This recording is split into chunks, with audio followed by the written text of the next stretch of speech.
اللہ کی لا الہ کے جنت کے حقدار بن سکتے ہیں. ٹھیک، یہ اللہ کے نبی کی تعلیم تھی اور اللہ کے نبی کا اپنا عمل تھا. دوسرا عمل آپ دیکھیں بالکل اس کے مقابل میں صحابہ رسول آتے ہیں، اپنے حالت کا سوال کرتے ہیں. آپ فرماتے ہیں میرے پاس ہے تو نہیں، میرے پاس ہے تو نہیں، لیکن آپ فلاں دکان سے لے لو، میں بات ادا کر دوں گا. عمر بن خطاب رضی اللہ عنہ بیٹھے ہوئے کہ اللہ کے نبی، جس چیز کی آپ کے پاس طاقت نہیں، اللہ نے اس کا آپ کو مکلف نہیں بنایا ہے. اشارہ کیا تھا؟ اتنا بول اٹھانے کی کیا حالت ہے کہ اللہ کے نبی کا سر جھکا ہوا تھا، مائش بیٹھے تھے. اتنے انصاری نے کہا اللہ کے نبی آپ خرچ کیجئے، فقیری کا احساس مت کیجئے، اللہ دے گا. اللہ کے نبی مسکرایا اور کہا مجھے اسی بات کا حکم دیا گیا ہے. آپ دیکھ لیجیے کہ آپ نے اتنا اہتمام کیا اور جب سماج ایسا رچ بس گیا، سبوں کے اندر اسلام کی تعلیمات رچ بس گئی، تو ایک گھر سے ایک کٹوری سری کا شوربہ نکلتا ہے گھر سے پڑوسی دینے کے لیے کہ اس کو کھا لے گا. وہ کہتا شاید میرا اگلا بھائی محتاج ہو، وہاں پہنچاتا ہے. گھومتے گھومتے سری اپنے پہلے صحابی گھر آ جاتی ہے. مسلمانوں یہ سماج اپنا سماج ہے. آج ساری دنیا کا انسان، اس کے سامنے ہم لاکھ اسلام کی خوبیوں کو بیان کرتے ہیں، لیکن جب تک عملی زندگی ہماری اسے نہیں ہوگی تب تک دنیا متاثر نہیں ہوگی. ایک تو ہمارے دین کی نظام کو دنیا بگاڑ کے پیش بھی کر رہی ہے، خود ہمارا کردار اس کو اور بڑھا دے رہا ہے. ایسے موقع پر ہم لاکھ تقریر کریں، لاکھ پریشانی بیان کریں، اس کا کوئی حل نہیں ہوگا. اب میں آپ سے کہنا چاہوں گا، اللہ کے نبی صلی اللہ علیہ وسلم نے اپنے صحابہ کی جب تربیت کیا ہے، اپنے صحابہ کی جب تربیت کیا ہے، تو صحابہ نے اس تربیت میں آنے کے بعد کتنا اللہ کے دین میں خرچ کیا ہے اس کا کوئی تصور نہیں ہے. آپ نے پروگرام میں انفاق فی سبیل اللہ کے نام پر ابو دہدا کا واقعہ سنا تھا مولانا سے. صرف صحابہ رسول نے نہیں کہا تھا کہ اللہ کے نبی کیا اللہ ہم سے قرض مانگتا ہے؟ کہاں مانگتا ہے؟ قرض مانگتا ہے، قرض مانگتا ہے. آپ نے 600 پیڑ کے کھجور کے باغ کو ایک لمحے کے لیے اپنا ہاتھ نبی کے ہاتھ دے کر دیا کہ اللہ کے رزق کو میں نے اللہ کے حوالے کر دیا، بیوی کو باہر نکال دیا. اب یہ بات کنفرم ہے کہ صحابہ تھے، نبی تھے، معجزات کا ظہور ہو رہا تھا، ایمان کامل اور مکمل تھا. لیکن مومنوں، ہم بھی اسی کڑی کے ایک فرد ہیں. ہمارا بھی ایمان کا گراف نبی کی زبان میں بڑا بتایا گیا ہے، کیونکہ ہم نے نبی کو نہیں دیکھا، ہم بڑا اترتے نہیں دیکھے. لیکن آج مسلمان ہیں، قرآن کو حق مانتے ہیں، نبی کو سراپا اللہ کا نبی مانتے ہیں، آسمان کو دیکھتے ہیں، زمین کو دیکھتے ہیں، کائنات کے نظام کو دیکھتے ہیں، اعلان کرتے ہیں ہمارا سچا خالق پالنہار حامل و ناصر اللہ ہے. یہ ہمارا ایمان ہے. یہ دعوے کے ساتھ دلیل کہاں پہ ہے یہ پتہ لگانا ہے. دلیل اس معنی کرتی ہے کہ اگر آج اللہ کے دین کے سچے وفادار ہم ہیں تو ہمارا مال بھی ایسے آ کے جمع ہو جانا چاہیے، ایک آواز پہ، ایک آواز پہ جمع ہو جانا چاہیے. جیسے اللہ کے رسول وسلم نے جب مال کے لیے چندہ مانگا جگہ کے موقع پر تو ایک آدمی نے لا کر کے اپنے پوری تھیلی اٹھا کے ڈال دیا تھا جو لے کے چل نہیں پانا تھا. اس کے بعد کپڑوں کا، مال کا، ہلے کا ڈھیر جمع ہو گیا. اور ایک صحابی رسول اپنے دامن میں کھجور کا سمیٹے ہوئے ہیں کہ اللہ کے بندے جب چلے جائیں نبی ہوں گے، اللہ گواہ ہوگا اور میں ہوں گا، یہ مختصر کھجور اللہ کے جناب، اللہ کے نبی کے جناب میں پیش کر دوں گا. لیکن اللہ کے نبی جو ڈال دیتے ہیں، بلاتے ہیں تو دامن میں چند کلو کا کھجور سمٹا ہوا ہے اور اللہ کے نبی پہچان ہے. آپ اس کو اٹھا کر کے ہر ڈھیر بکھیر کر کہتے ہیں، کیا کہتے ہیں کہ یہ صدقہ سب پر بھاری ہے. فتح اللہ وجہہ، آپ کا چہرہ خوش ہو جاتا ہے. مسلمانوں، آج بھی ہمارے اندر وہ جذبہ ہونا چاہیے. آپ کے بیچ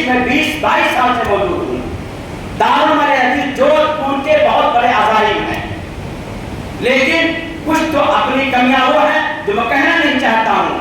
دین کا کام ہمیشہ چندے سے ہوا ہے۔ یہ کہہ لینا کہ شہر جودھ پور سے پورا ہو جائے گا، شہر جودھ پور نے آج تک کیا کیا ہے؟ ہمارے بزرگوں نے جو بلڈنگ کھڑی کی تھی وہ موجود ہے، اور 2 بلڈنگیں کھڑی ہوئی ہیں بڑی مشقت کے ساتھ۔ آج دارالحدیث کے پاس ایک شاندار لڑکیوں کا دینی ادارہ ہونا چاہیے، لڑکوں کا دینی ادارہ ہونا چاہیے۔ اسی طریقے سے لڑکیوں کو دین کی حفاظت کے ساتھ عصری تعلیم کا ادارہ ہونا چاہیے۔ شہر مئو میں چلے جائیے، لوگ لڑکیاں لینے مئو تو جا رہے ہیں لیکن وہاں کچھ سیکھ کے نہیں آ رہے ہیں۔ ایک چھوٹا سا قصبہ ہے جس کو مفکر اسلام مولانا حسن علی رحمہ اللہ نے کہا تھا ہندوستان میں شہر شیراز دیکھنا ہو تو مئو کو دیکھ لو۔ شہر شیراز کا مطلب کیا ہوا؟ دین کی تمام اہم کام شیراز میں ہوا تھا۔ آج اس مئو کے اندر ایک مسئلہ کے پاس اگر اسپتال ہے تو دینی ادارہ لڑکوں کا ہے، لڑکیوں کا ہے، عصری 12ویں کلاس لڑکوں کا ہے، لڑکیوں کا ہے۔ میں خود وہاں پہ 3 سال رہ کر آیا ہوں جی، الحمدللہ وہاں کا مسلمان کسی زکات کے نظام کے ساتھ ایسا کھڑا ہے اس کی بیٹی کو بچہ پیدا کرانے کے لیے کہیں چل کے جانا نہیں ہوگا۔ مسلم حلیمہ اسپتال موجود ہے، فاطمہ اسپتال موجود ہے، لڑکیوں کا دینی ادارہ، دنیاوی ادارہ، لڑکوں کا دینی ادارہ، دنیاوی ادارہ موجود ہے۔ آپ بتاؤ کیا ہے؟ مسلم اسکول الحمدللہ ہے لیکن وہاں کی اصلاحات کی ضرورت ہے۔ کتاب و سنت کی سچی تعلیم اگر ہے تو ہمیں کوئی تکلیف کی بات نہیں ہے، لیکن یہ ہے تم بھی خوش رہو، ہم بھی خوش رہیں، پورا مسلمان خوش رہے۔ یہ اسلام کا کبھی مقام نہیں رہا ہے۔ ساری دنیا ایک طرف، اسلام کا ماننے والا ایک طرف، یہ پیغام ہمیشہ رہا ہے۔ کائنات کی دھرتی پہ مکہ کی سرزمین میں اللہ کے نبی اکیلے تھے، سارا مکہ آپ کا دشمن تھا لیکن آپ نے کوئی سمجھوتا نہیں کیا۔ اللہ کے بھروسے، اللہ کی مدد کے مکہ کی سرزمین میں دین کا ڈنکا ایسا بجا کہ سارے مجرمین سر جھکا کے نبی کے سامنے حاضر ہوئے۔ جب دین کو وفاداری کا ایسا جذبہ پیدا کرو گے انشاءاللہ العزیز دنیا کی کوئی طاقت نہ آپ کو جھکائے گی نہ کو دین کو جھکائے گی۔ ہمارا سچا حامی اللہ ہے، اللہ ضرور آپ کی مدد کرے گا، اس کے دین کی مدد کرو گے۔ اس ناطے پورے خلوص محبت کے ساتھ یہ ذمہ داری سمجھ کر ہر فرد سمجھے کہ ہمارے شہر جودھ پور میں دین کے کاج کو آگے بڑھانے کے لیے کہاں کیا دقت ہوتی ہے، چاہے اس کا تعلق مومنات سے ہو یا دارالعلوم سے ہو یا آپ کے شہری جمعیت کے ساتھ ہو۔ آپ کی شہری جمعیت کو چندہ دینے میں ممبران کی گنتی ہوتی ہے۔ میں کہتا ہوں شہری جمعیت کے بعد ضلع جمعیت ہے، ضلع کے بعد صوبائی ہے، صوبائی کے بعد آپ کا ملکی طور پہ مرکز اہل حدیث دلی ہے۔ یہ کنیکشن جڑا ہوا ہے، اس کے جب مالی فنڈ مضبوط ہوں گے تو آپ جیسے ایک زنجیر کی کڑی آپس میں جڑ جاتی ہے ایسے آپ جڑ جاؤ گے۔ شہری جمعیت اہل حدیث کا کام اتنا بڑا ہے کہ پورے شہر جودھ پور کے اہل حدیث بلکہ شہر چھوڑو پھر ضلع جودھ پور کی جماعت کے بوجھ کا سب اس جماعت میں ہے۔ اگر کوئی مسجد کا امام وہاں ٹک نہیں پاتا ہے، اس کو تنخواہ نہیں مل پاتی ہے، مسجد خالی پڑی رہتی ہے، ویران پڑی رہتی ہے۔ میں پالری چل کر آ کے دیکھا ہوں، پالری کے لوگوں کو کہا، پھر دھنانی جا کر میں نے وہاں پہ کہا دھنانی والوں، اوسیا والوں، تیوی والوں، پالری کے اندر مسجد بن تو چکی ہے، جودھ پور کی جماعت نے بنا دیا ہے، لیکن وہاں امام رکھنے کے لیے پیسہ نہیں موجود ہے، وہاں دھول چاٹ رہی مسجد، چند لوگ نماز پڑھنے والے ہیں۔ حق یہ ہے توحید کا جھنڈا گاڑ آتا ہے، یہی مسجد ہے۔ اسی مسجد میں جب میں نے پہلے فجر کی نماز پڑھایا تھا تو 6 آدمی نمازی تھے، آج الحمدللہ 1000 کی تعداد ہمارے یہاں موجود ہے۔ جب آپ کا امام مستقل جمع رہے گا تو درخت سے پھلدار بنتا ہے، ایسے علاقے سے پھلدار افراد تیار ہوں گے۔ آپ کیا سمجھتے ہو؟ لیکن پریشانی اس بات کی ہے کہ آپ کو دین کے اغراض مقاصد بتائے نہیں جا سکتے ہیں۔ ایک لمبی بھیڑ شہر کے وہاں جمع ہوئی، ایک اعلان کیا گیا ہوتا کسی مقصد کے تحت تو اللہ کے بندے اپنا دل کھول کے نوازتے، کوئی طریقہ نہیں بن سکا، کوئی طریقہ نہیں بن سکا۔ یہ ہے ہماری مصیبت۔ تو مجھے کہنا یہ ہے کہ آپ کو ابھارنے کے لیے ہے کہ کوئی آج کی بات نہیں ہے، آپ اپنے گاڑی کمائی کو پہلے تو اپنے ایسا قاری میں دیکھیے، اس کے بعد حقوق العباد میں ہوا، حقوق اللہ کو مقدم رکھنے کے لیے دینی معاملات میں دینی ادارے ہیں۔